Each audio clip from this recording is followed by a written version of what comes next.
আসসালামু আলাইকুম সবাইকে। আমাকে স্পষ্ট শুনতে পাওয়া যাচ্ছে আশা করি। কিছুক্ষণ আগে ঢাকা মেডিকেল কলেজে একটি অপ্রত্যাশিত ঘটনা হয়েছে। আমরা শুনতে পেয়েছি যে ঢাকা মেডিকেল কলেজে যারা ডাক্তার রয়েছেন তাদের উপর একটা অতর্কিত হামলা হয়েছে। আমরা যখনই বিশ্ববিদ্যালয়ের শিক্ষার্থীরা এই খবরটি আমাদের কাছে এসেছে যে বিশ্ববিদ্যালয়ের একটা রোগী যারা ছিল তাদের মধ্য থেকে হয়তো কেউ অপ্রত্যাশিতভাবে মারা গিয়েছে, তখন একটা সংক্ষুব্ধ পক্ষ ডাক্তারদের উপরে অতর্কিত হামলা চালায়। একটা বিষয় আমি স্পষ্ট করতে চাই আপনাদের, আমাদের যে গণ অভ্যুত্থানের যে মূল স্পিরিট ছিল, আমাদের যে গণ অভ্যুত্থানের যে জায়গাটি ছিল, সেই জায়গাটি কিন্তু হচ্ছে ন্যায্যতার ভিত্তিতে সমাজ প্রতিষ্ঠিত হবে, একটি সিস্টেম ডেভেলপ করবে, এবং এই সিস্টেমের মধ্য থেকেই হচ্ছে আমাদের সমাজ, রাষ্ট্র তথা আমাদের দেশ পরিচালিত হবে। এখন দেখেন আপনারা, যে আমরা দেখছি যে বিভিন্ন জায়গা থেকে যে এই ধরনের কাজগুলো করা হচ্ছে, যেমন আজকে ডাক্তারদের উপরে হচ্ছে অতর্কিত হামলা করা হলো। একটা রুগী মারা যাচ্ছে, তার পেশাদারি কার্যক্রম ডাক্তার যখন চালাচ্ছে, এখন রুগী যদি মারা যায়, এখন ডাক্তাররা কি আপনি যদি ফোর্স করেন যে আমার রুগীকে বাঁচাই দিতে হবে, এখনই বাঁচাই দিতে হবে, মানে বাঁচাই দিতেই হবে, মানে এটা তো প্রফেশনালিজমের মধ্যে পড়ে না ভাই।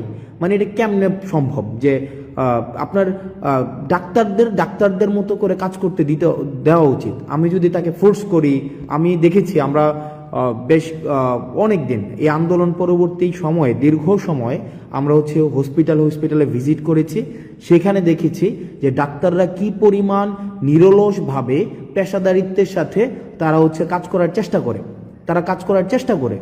এখন আমি যদি ডাক্তারদেরকে ফোর্স করি যে আমার একটা রুগী এখনই আপনাকে বাঁচাই দিতে হবে, এখনই তাকে সুস্থ করে তুলতে হবে, এখনই আপনাকে তাকে ওষুধটা দিতে হবে, এখনই কাটা ঘা শুকাই দিতে হবে, এটা তো সম্ভব না। মানে এটা তো সিস্টেম না ভাই, এটা তো প্রফেশনাল জায়গার মধ্যে তো এটা যায় না। প্রফেশনালি এটা এভাবে ডিল করে না।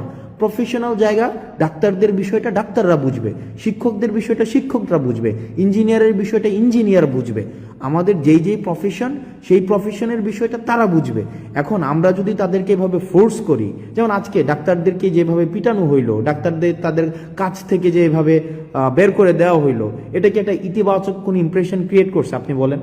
আমি যতই এখন বলি এটা ছাত্ররা করে নাই, আমরা করি নাই, এ করে নাই, সে করে নাই, আমরা পিলো পাসিং করলাম, ব্লেম গেম করলাম, এটা এর উপরে দোষ চাপাইলাম, তার উপরে দোষ চাপাইলাম, কিন্তু এটা তো নাগরিকের উপরে দায়টা বর্তায়। মানে এটা কিন্তু আমাদের উপরে দায়টা বর্তায়। যারা ডাক্তার রয়েছে তাদের কাছে, ঢাকা মেডিকেল সহ অন্যান্য মেডিকেলের যারা ডাক্তার আছে, আমি ব্যক্তিগতভাবে আমি খুবই লজ্জিত।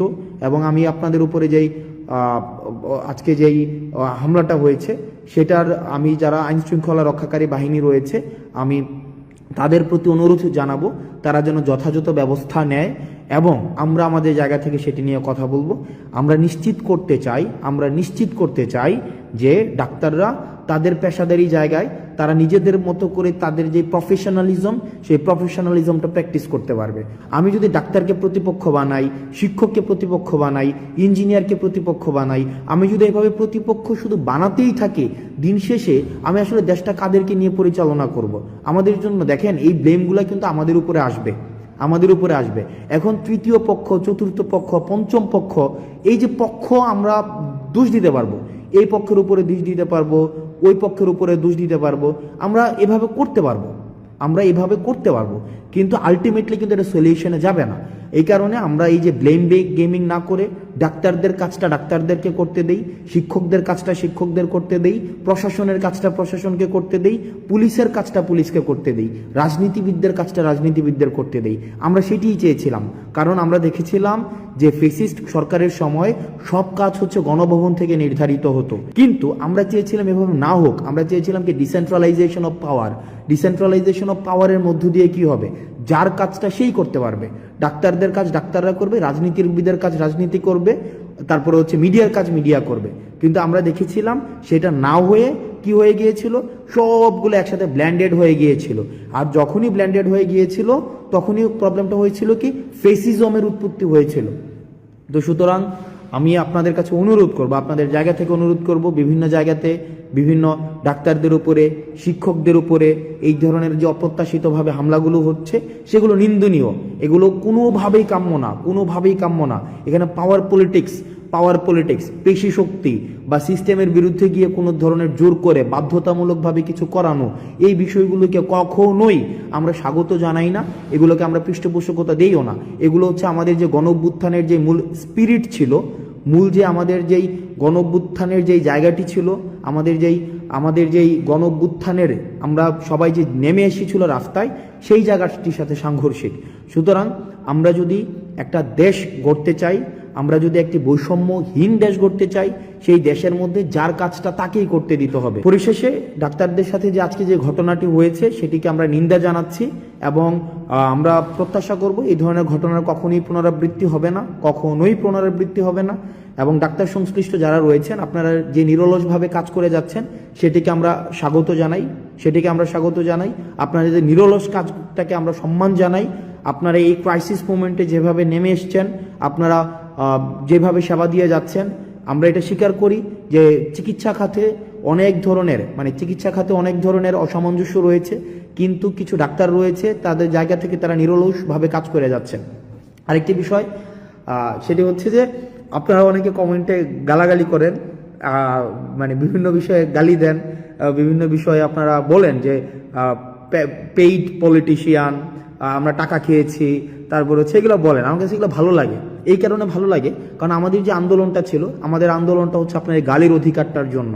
এই যে আপনার কমেন্ট বক্সে আপনার ব্যাকস্পেস ব্যবহার করতে হচ্ছে না, যে এটার জন্যই কিন্তু এই গণঅভ্যুত্থানটা। আপনি আমাকে বলতে পারছেন যে আমি হচ্ছে টাকা খেয়েছি, ঘুষ খেয়েছি, এই যে এটা বলতে পারছেন না, কুত্তার বাচ্চা বলছেন না আপনি, এই যে কুত্তার বাচ্চা, তুই তোর পরিবারের সবার কুত্তার বাচ্চা, আমি শেষ পর্যন্ত আপনার এটার জন্য আমি ফাইট করে যাব।